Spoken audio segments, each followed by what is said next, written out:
জাতিসংঘের সাধারণ অধিবেশনে যোগ দিতে যুক্তরাষ্ট্রে অবস্থান করছেন অন্তর্বর্তী সরকারের প্রধান উপদেষ্টা ডক্টর মোহাম্মদ ইউনূস। অধিবেশনের ফাঁকে মার্কিন প্রেসিডেন্ট জো বাইডেন ও কানাডার প্রধানমন্ত্রী জাস্টিন ট্রুডোর সাথে বৈঠক সহ আরও কয়েক দেশ ও বৈশ্বিক সংস্থার প্রধানের সাথে সাক্ষাৎ হয়েছে তার। এছাড়া রোহিঙ্গা সংকট নিয়ে জাতিসংঘের উচ্চ পর্যায়ের কর্মকর্তাদের সঙ্গে বৈঠক করেন ডক্টর ইউনূস। বিস্তারিত হাসনা আক্তারের প্রতিবেদনে।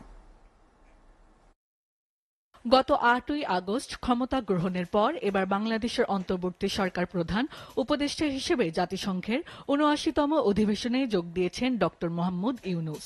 অধিবেশনে যোগদানকালে মঙ্গলবার নিউ ইয়র্কের জাতিসংঘ সদর দপ্তরে মার্কিন প্রেসিডেন্ট জো বাইডেনের সঙ্গে দ্বিপাক্ষীয় বৈঠক করেন তিনি। বৈঠকে ডক্টর ইউনূস বিগত সরকারের নিপীড়নের বিরুদ্ধে শিক্ষার্থীদের সাহসী ভূমিকা ও বাংলাদেশ পুনর্গঠনে তাদের অবস্থানের কথা জানান বাইডেনকে। এ সময় যেকোনো সহায়তায় বাংলাদেশ সরকারের পাশে থাকার আশ্বাস দেন মার্কিন প্রেসিডেন্ট। বৈঠকের পর হোয়াইট হাউস প্রকাশিত এক বিবৃতিতে বলা হয়, বাংলাদেশের নতুন সংস্কার কর্মসূচি বাস্তবায়নে মার্কিন সমর্থন অব্যাহত থাকবে বলে জানিয়েছেন প্রেসিডেন্ট বাইডেন। এদিন কানাডার প্রধানমন্ত্রী জাস্টিন ট্রুডোর সঙ্গে সাক্ষাতে বাংলাদেশ কানাডার সম্পর্ক আরও সুদৃঢ় করার পাশাপাশি বাংলাদেশি শিক্ষার্থীদের জন্য ভিসা বৃদ্ধির আহ্বান জানান ডক্টর ইউনূস। পরে কানাডার প্রধানমন্ত্রীকে বাংলাদেশের বিপ্লব চলাকালে তরুণদের বর্ণিল গ্রাফিতি আঁকা দি আর্ট অব ট্রায়াল উপহার দেন।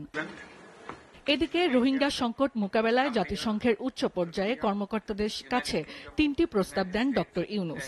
এ সময় বাংলাদেশে আশ্রয় নেয়া রোহিঙ্গাদের জন্য নতুন করে ১৯৯ মিলিয়ন মার্কিন ডলার সহায়তা দেওয়ার ঘোষণা দেন উজারা। একই সাথে রোহিঙ্গাদের মিয়ানমারে ফিরিয়ে নিতে সবার প্রতি আহ্বান জানান তিনি। জাতিসংঘের সাধারণ অধিবেশনের ফাঁকে পাকিস্তানের প্রধানমন্ত্রী শাহবাজ শরীফ, ইতালির প্রধানমন্ত্রী জর্জিয়া মেলোনি, সাবেক মার্কিন প্রেসিডেন্ট বিল ক্লিন্টন, ব্রাজিলের প্রধানমন্ত্রী লুলা ডি সিলভার সাথে দেখা করেন প্রফেসর ইউনূস। আগামী ২৭শে সেপ্টেম্বর সাধারণ অধিবেশনে ভাষণ দেবেন তিনি। Hasna Akter, SA TV, news desk.